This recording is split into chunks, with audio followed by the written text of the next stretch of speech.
Questão 30. Analise as afirmativas abaixo, né? O disjuntor termomagnético protege o circuito contra sobrecarga através do dispositivo térmico e contra curto-circuito através do dispositivo magnético. Correto. Por que correto, pessoal? Aqui eu coloquei uma foto para vocês de um disjuntor, tá? Se vocês nunca viram ou se alguém nunca comentou para vocês como que funciona, está aí a definição interna, né, do meu disjuntor. Eu tenho o borne de alimentação aqui superior e os componentes mais importantes dele é essa chapa metálica aqui embaixo, ó, e essa bobina aqui, que vai fazer o meu disparo magnético, tá? O que vai acontecer nessa situação, pessoal? Quando eu tenho uma sobrecarga no meu circuito, o que é sobrecarga? Vou até fazer um gráfico aqui para vocês, ó. Eu tenho a relação de tempo, tá? E aqui em cima, a corrente elétrica do meu circuito. Vamos dizer que eu tenho o tempo aqui em segundos e a corrente em ampere, tá? Que é a definição correta, né? Eu tenho lá a minha carga, meu motor, por exemplo, funcionando perfeitamente em uma corrente, digamos aqui, de 50 ampere, tá? Imagina que é 58 então. 58 ampere. Tá funcionando ali em plena carga, normal, tranquilo. O que aconteceu? Alguma coisa travou a ponta do eixo do meu motor. O que vai acontecer? Essa corrente ela vai começar a travar. Digamos que é uma carga que foi sendo acrescentada gradualmente a esse meu equipamento. E a corrente também começa a aumentar aqui, ó, em relação ao tempo, gradualmente. O que está acontecendo nesse meu circuito? Uma sobrecorrente, né? A corrente vai aumentando gradativamente. Se eu tenho uma sobrecorrente, imagine que eu já estou aqui numa corrente de 70 ampere nesse ponto. O que vai acontecer? Esse meu disjuntor ele vai disparar por disparo térmico, tá? Então ele vai proteger contra a sobrecorrente. A corrente, ela dissipa energia térmica. E esse disparador térmico, que a gente chama de bimetálico, ele é um componente metálico que tem a característica de se dilatar com o aumento de temperatura e depois, posteriormente, voltar para a situação inicial quando a temperatura diminui. Isso é o mesmo funcionamento para o nosso relé térmico utilizado na proteção de motores elétricos. O que vai acontecer nessa situação? Ó? Esse meu bimetálico ele vai dilatar e ele vai ter um encurvamento aqui para cima. Ó. Se ele vai ter um encurvamento para cima, ele vai disparar essa alavanquinha aqui, ó, que vai desligar meu disjuntor. Então ele vai desarmar sobre corrente, devido ao aquecimento elétrico gerado pela corrente elétrica.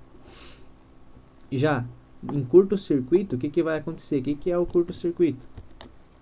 Vamos fazer mais um gráfico aqui embaixo. Deixa eu ver se eu consigo puxar uma parte aqui para baixo. O que seria o meu curto-circuito, tá? Eu vou ter um gráfico aqui de tempo em segundos, relacionando aqui a minha corrente elétrica em ampere, tá? O curto-circuito é quando a corrente elétrica, eu tenho a corrente elétrica no meu circuito funcionando normalmente, e um curto-circuito é quando a minha corrente elétrica ela vai atingir um valor muito alto, aqui ó, em um curto espaço de tempo. Imagine que isso é 0,01 segundos, por exemplo. Então, em um curto espaço de tempo, a minha corrente elétrica atinge um valor muito alto. Quando que isso acontece? Quando eu faço o contato de duas fases, ou da fase com o neutro, ou da fase com a carcaça de algum equipamento, e eu vou ter a corrente elétrica atingindo um valor muito alto. O que acontece? A corrente elétrica muito alta sobre essa bobina vai gerar um campo magnético. Toda bobina gera um campo magnético, ou melhor, toda corrente que circula um condutor gera um campo magnético. Mas quando eu crio uma bobina, eu aumento essas forças de campo, tá? Então, quando eu tenho uma corrente muito alta sobre essa bobina, eu vou ter um campo magnético muito forte. E esse campo magnético, ele vai atracar um êmbolo que tem aqui interno. Ó. A gente consegue ver só a parte de baixo desse disjuntor. Ele vai atracar esse êmbolo, fazendo com que esse disparador, esse conjunto disparador aqui embaixo, aqui em cima, ó, faça a desconexão desse meu circuito elétrico, tá? E essa parte aqui é a câmara de extinção de arco. A gente sabe que se existe corrente elétrica circulando por esse componente e eu vou fazer a interrupção bruta dessa corrente, a corrente elétrica tende a continuar passando por esse circuito. E isso gera um arco elétrico, tá?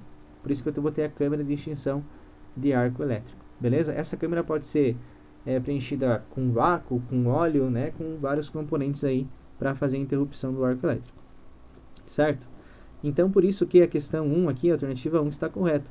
O disjuntor termomagnético, como o nome já diz, protege o circuito contra sobrecarga através do dispositivo térmico. Sobrecarga é o dispositivo térmico e curto-circuito através do dispositivo magnético, tá? Essa bobina ali que tem o efeito de campo eletromagnético. Questão 2. O disjuntor termomagnético protege o circuito contra a sobrecarga através do dispositivo magnético. Agora vocês sabem que não, né? Não é através do dispositivo magnético, e sim do dispositivo térmico. E contra curto-circuito através do dispositivo térmico? Não, está inverso aí, né? As informações. 3. O relé térmico utilizado na instalação de motores protege o motor contra a sobrecarga? Correto, tá, pessoal? O funcionamento do relé de sobrecarga tem a mesma função que o bimetálico aqui do disjuntor. Internamente no relé de sobrecarga, eu tenho lá um bimetálico para fazer o acionamento desse meu dispositivo, tá? E aquele ajuste que eu tenho no meu relé térmico é o ajuste de outra chapinha, tá? Eu posso adicionar uma pressão a mais a essa chapa ou aliviar a pressão. Se eu aumento a pressão, conforme eu aumento um pouquinho a temperatura no meu circuito, na corrente elétrica, ele já vai desarmar. Se eu diminuo a pressão, ele vai ficar menos suscetível aí ao desarme, tá? Por isso que a gente tem um ajuste lá no relé térmico do motor. E ele funciona dessa forma. Então a questão 3 também está certa. 4. Os disjuntores devem ser ligados em paralelo com a carga para ter a mesma diferença de potencial da carga. Pessoal, isso aí tá óbvio, né? Se eu tenho a linha, a linha aqui da alimentação, vamos chamar de linha 1, e eu vou conectar aqui o meu disjuntor em paralelo com essa carga, né? Eu não vou estar protegendo em nem um pouco, né, o meu circuito aqui para baixo.